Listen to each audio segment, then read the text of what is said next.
Hi. So today is it's about a week after the most recent the June 17th Board of Supervisors meeting. I am going to do a brief recap of some of the key decisions in that meeting. But first, I wanted to start out with a recognition of Keith Bagwell, who is retiring. Keith has been with the county for over 20 years. He served at the District 5 office, providing all kinds of support for constituents and great policies. But he's also been really active in the community as a labor activist and just community advocate.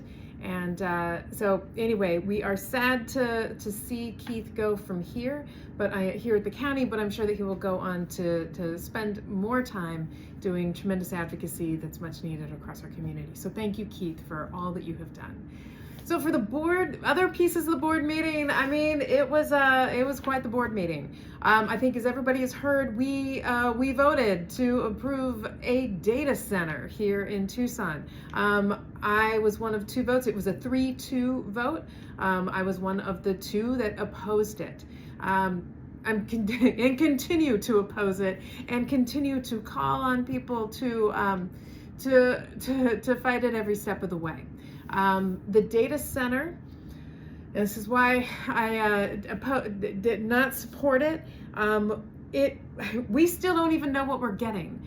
There is not enough information about the amount of water that will be consumed, about the energy that will be consumed. It is still unclear about the scope and scale of the data center. Is it 2 to 4? Is it 10? Is it 2 sites? Is it 3 sites? What it seems like is that the approval of this one data center is opening up floodgates for other data centers that are part of this much larger project. But again, it has all been covered under a cloak of secrecy and just not transparent, both for the electeds who are tasked with making the decisions around it, but obviously even more so for the public. So I will continue to push for ways that we can stop this project. There is a possibility that the vote could be reconsidered at our next meeting on July 1st. There's a bunch of hurdles around that, so it is unlikely that it'll get on the agenda, but we will see. Then from us, it moves on to the city of Tucson for a vote to annex the land so that it can be under the Tucson Water Service Area. And then they are also in the process, my understanding is negotiating a water use agreement between the developer and the public water utility. So those are some of those key decisions. I think the county may also get an air quality permit that will come to us to vote on, but we're still kind of digging into trying to find the other various hooks in which we have some say in what happens to our land, air, water, and people here in our community. So more to come on that. We also significantly approved our budget for the next fiscal year that starts July 1 and ends July 1, 2025 and ends June 30th, 2026. It is a $1.7 billion budget, it's almost the same amount of budget that we had for this current fiscal year. I'm going to do a separate video that walks through the budget in far more detail. The very, very short version is that there are limited, the only property tax increase that is in the budget is what was out of our control. They were costs that were pushed down from the state to the county, pushing for the county to absorb more of the state costs. So again, more on that to come in a separate video. Some of the other things that we discussed include, we approve, the county has a Department of Attractions and Tourism.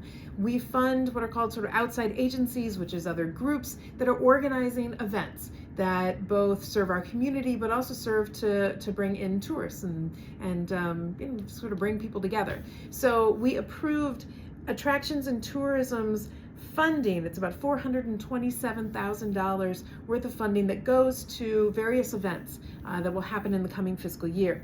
Some of those events include the African American Museum, Southern Arizona's History is on the Move, the International Sonoran Desert Alliance Spark event out in Ajo, the Mariachi Conference, Ciclovia Tucson, Pueblos de Maíz Fiesta, the Juneteenth Festival, and many others. Glad to be able to support those events.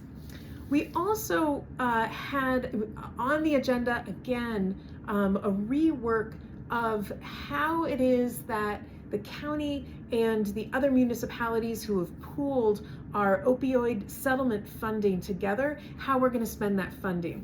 This was on our agenda a couple meetings ago. It came back to us after we'd made some recommendations with some tweaks. Probably the most notable change is that there was an increase in the funding going towards what is being called a safer center. It's like a treatment center.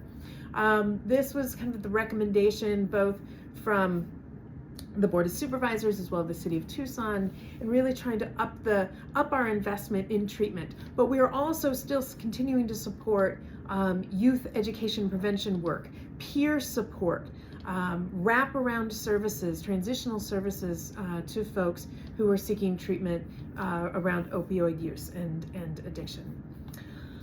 We also approved a project, just the kind of the beginning design phase of a project that has been much anticipated in the Sahuarita area to extend Campbell Road. It's an area that gets blocked when there's a railroad that kind of divides the community. This is creating an extension of the road so that the community does not get severed when there are emergencies or when the railroad stops, and so on. So folks are very excited that there is some solutions that are coming forward and that project is progressing. We also had a couple of votes related to an increase in the fees for wastewater. So this will show up on everybody's water bill. It is going to go up on for the average residential wastewater user about $1 a month. Wastewater has not increased fees for 8 years. This is the first time in 8 years that they have gone up. And we have been, and wastewater is pushing themselves, but then there's also a lot of community push for wastewater to continue to be engaged in the process of water conservation. So they have been leading the way around aquifer recharge, habitat restoration in the Santa Cruz River, and especially in utilizing effluent and reclaimed water. They have also been leading the way in utilizing methane gas and fertilizer that is being created from byproducts of the treatment process and then selling those as another way to create a revenue stream, but also using kind of byproducts and waste processes from wastewater. So they have really been, we've been really impressed, our office, around how innovative and cutting edge our wastewater department is. And so I supported this dollar rate increase. So those were kind of the big ones. I'm going to keep it short because there's much more to say about the data center and much more to say about the budget. Again, please come on down to our Board of Supervisors meeting. They start 9 a.m. You can check it out on pima.gov or just search up Board of Supervisors agenda to get more information on what's on the agenda. Thanks a lot, and we'll see you soon.